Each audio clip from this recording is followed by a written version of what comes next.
नमस्कार।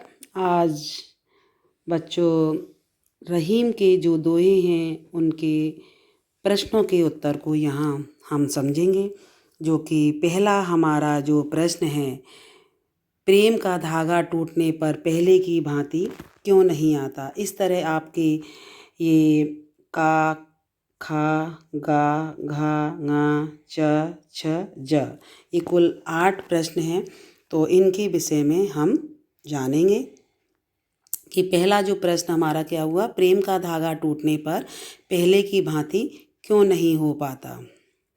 तो आप इसे देखिए कि इसका आंसर कि प्रेम आपसी लगाव और विश्वास के कारण होता है। यदि एक बार यह लगाव या विश्वास टूट जाए तो फिर उसमें पहले जैसा भाव नहीं रहता, मन में दरार आ जाती है। जिस प्रकार सामान्य धागा टूटने पर उसे जब हम जोड़ते हैं तो उसमें गांठ पड़ जाती है, इसी प्रकार प्रेम का धागा भी टूटने पर पहले के समान नहीं हो पाता। जो कि हमारा विश्वास पहले बना हुआ है वो विश्वास फिर से पुनः नहीं जुड़ पाता। सेकंड हमारा जो क्वेश्चन है, हमें अपना दुख दूसरों पर क्यों नहीं प्रकट करना चाहिए और अपने मन की जो व्यथा है वो दूसरों के सामने क्यों नहीं उजागर करना चाहिए। उससे उससे क्या व्यवहार, मतलब कैसा व्यवहार हो जाता है। आप ये देखिए, इसका आंसर जो है, हमें अपना दुख दूसरों पर प्रकट नहीं करना चाहिए क्योंकि संसार उसका मजाक उड़ाता है।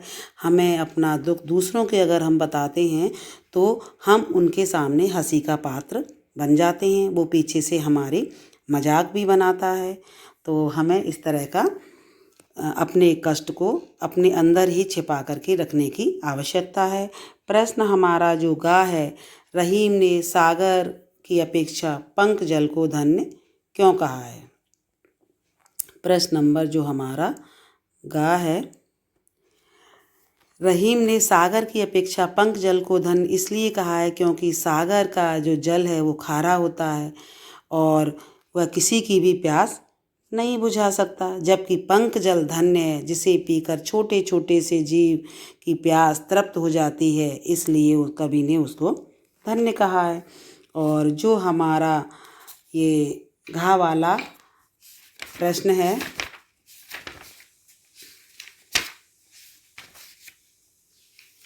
घा वाला जो प्रश्न है, एक को साधने से सब कैसे सध जाता है। तो एक पर अटूट विश्वास करके उसकी सेवा करने से सब कार्य सफल हो जाते हैं तथा इधर उधर भटकना नहीं पड़ता। एक को साधने से सब कार्य उसी प्रकार सिद्ध हो जाते हैं जिस प्रकार जड़ को सींचने से वह पेड़ हमें फल फूलों से तृप्त कर देता है, उसी प्रकार परमात्मा को साधने से अन्य सब कार्य कुशलतापूर्वक संपन्न हो जाते हैं। क्योंकि ईश्वर तो एक है, नाम है उसके अनेक, हमें एक नाम से ही उस ईश्वर को याद करना है, उसके नाम का स्मरण करना है। इसके आगे जो ङा वाला जो क्वेश्चन है, जलहीन कमल की रक्षा सूर्य भी क्यों नहीं कर पाता है।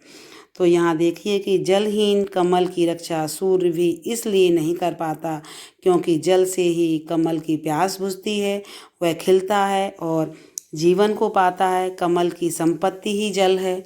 अपनी संपत्ति जब नष्ट होने पर दूसरा व्यक्ति साथ नहीं दे सकता, तो इसलिए जल का होना स्वाभाविक है। आगे चा वाला जो प्रश्न है हमारा, अवध नरेश को चित्रकूट क्यों जाना पड़ा था।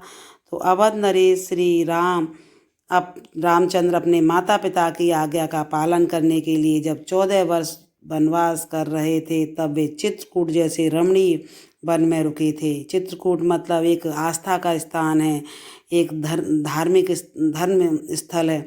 कभी विपदा पड़ने पर ईश्वर की शरण में जाने की बात कह रहे हैं क्योंकि मुसीबत में वन भी राजभवन दिखाई देता है। इसके आगे छ वाला जो हमारा प्रश्न है, नट किस कला में सिद्ध होने के कारण ऊपर चढ़ जाता है। तो यहाँ देखिए कि नट कुंडली को समेटकर झट से ऊपर चढ़ जाने की कला में सिद्ध होता है। और जो जा वाला जो हमारा प्रश्न है, मोती मानुष चून के संदर्भ में पानी के महत्व को यहाँ पर किस तरह स्पष्ट किया गया है। जिस प्रकार मोती का जो पानी उतर जाता है तो उसकी चमक गायब हो जाती है, अर्थात उसकी जो चमक समाप्त हो जाती है, तो उसका कोई भी महत्व नहीं होता।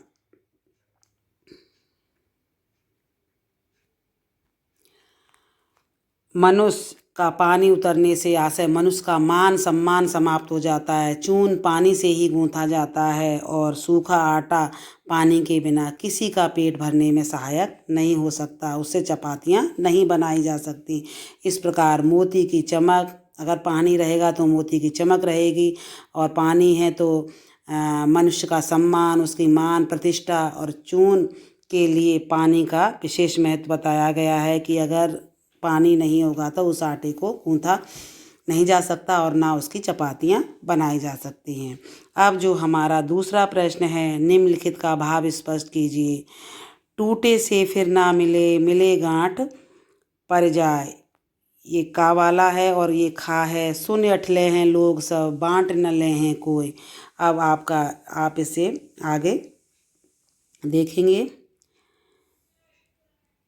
कि प्रेम संबंध एक बार टूटने से दोबारा नहीं बनते हैं। यदि दोबारा बनते भी हैं तो उनमें पहले के समान जो घनिष्ठता, जो विश्वास है, वो नहीं रहता, मन में अविश्वास बना रहता है। और जो दूसरा हमारा था, सुनी अठले हैं लोग सब, बांट न ले हैं कोई, तो ये मनुष्य को अपना दुख सबके सामने प्रकट नहीं करना चाहिए, बल्कि उन्हें अपने हृदय में ही छिपा करके रखना चाहिए। लोग उसे जानकर केवल मजाक उड़ाते हैं, कोई भी उस दुख को बांट नहीं सकता। तो अपने दुख को, कष्ट, जो भी पीड़ा है, उसे छिपा करके रखने की आवश्यकता है। गा वाला है हमारा प्रश्न, रहीमन मूलई सींचबो, फूले फले अगाए। रहीमदास जी क्या कहते हैं कि अनेक देवी देवताओं की भक्ति करने से अपेक्षा अपने इष्ट देव के प्रति, जो भी आपके, एक ईश्वर को मानिए, जो भी आपके इष्ट देव हैं उनके प्रति आस्था रखना अधिक अच्छा होता है।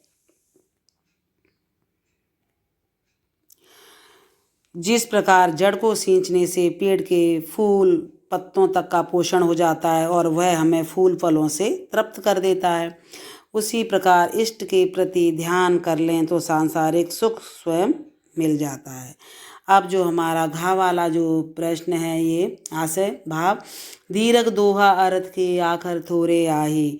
मतलब दोहा छंद तो ऐसा होता है जो आकार में छोटा है परंतु अर्थ बहुत गहरा लिए हुए होता है, और उनका गूढ़ अर्थ ही उनकी गागर में सागर भरने की प्रवृत्ति को स्पष्ट कर देता है। ठीक वैसे ही जैसे नट कुंडली को समेटकर कूदकर रस्सी पर ऊपर चढ़ जाता है, क्योंकि वह कला में अपनी में निपुण होता है। अंगा नाद रीज तन रेत मृग, नर धन हेत समेत। मतलब यहाँ इसका जो आंसर है, हिरण संगीत पर मुग्ध होकर शिकारियों को अपना जीवन तक दान कर देते हैं, अर्थात अपना अस्तित्व समर्पित कर देते हैं। तथा मनुष्य दूसरों पर प्रसन्न होकर धन देता है और हित भी करता है, किंतु दूसरों पर प्रसन्न होकर के भी उसे कुछ नहीं देता, वह पशु के समान उसे बताया गया है। तो हमें, मतलब कोई भी है जिस पर हम प्रसन्न होते हैं, तो हमें उसको कुछ देने का मतलब बनता है कि हम उसे कुछ भेंट स्वरूप प्रदान करें। अब जो हमारा चा वाला जो प्रश्न है, जहाँ काम आवे सुई कहाँ करे तरवारी। प्रत्येक मनुष्य का अपना महत्व होता है, समय आने पर सभी उपयोगी सिद्ध होते हैं। कवि ने तलवार और सुई के उदाहरण के द्वारा यह तथ्य सिद्ध किया है कि जहाँ छोटी वस्तु का उपयोग होता है वहाँ बड़ी वस्तु किसी भी प्रकार काम नहीं आ सकती, और जहाँ बड़ी वस्तु का प्रयोग है वहाँ छोटी वस्तु बेकार है।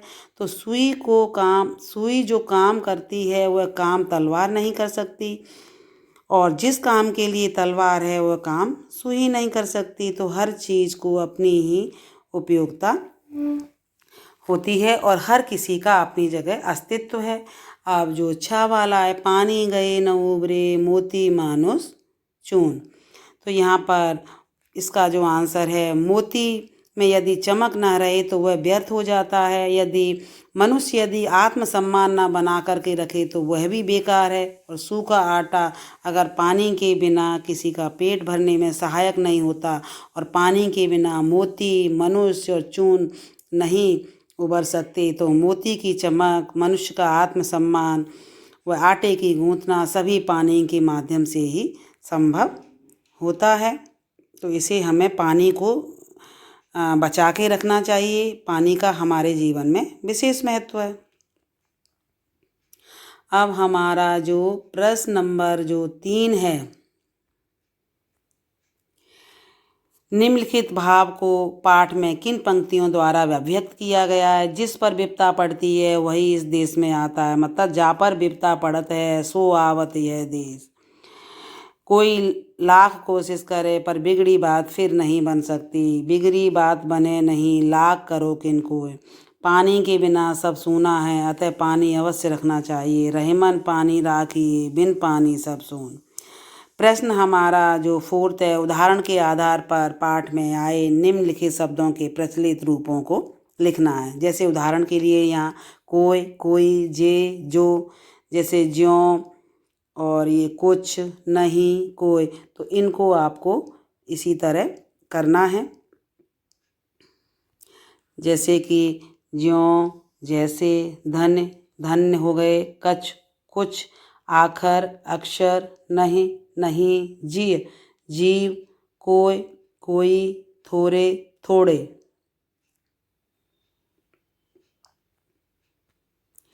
होय, होता, मूल ही, मूल, आवे, आए, बिथा, व्यथा, माखन, मक्खन, पियत, पीते ही, सहाय, सहायक, अठलें, इठलाहें, तरवारी, तलवार, प्यासो, प्यासा, उबरे, उबरे, पड़ जाए, पड़ जाए, सींचबो, सींचना, बिगड़ी, बिगड़ी, बिन, बिन। इस तरह आपने ये प्रश्नों के उत्तर सभी देखे और आपको इजीली ये समझ में आ गए होंगे। धन्यवाद।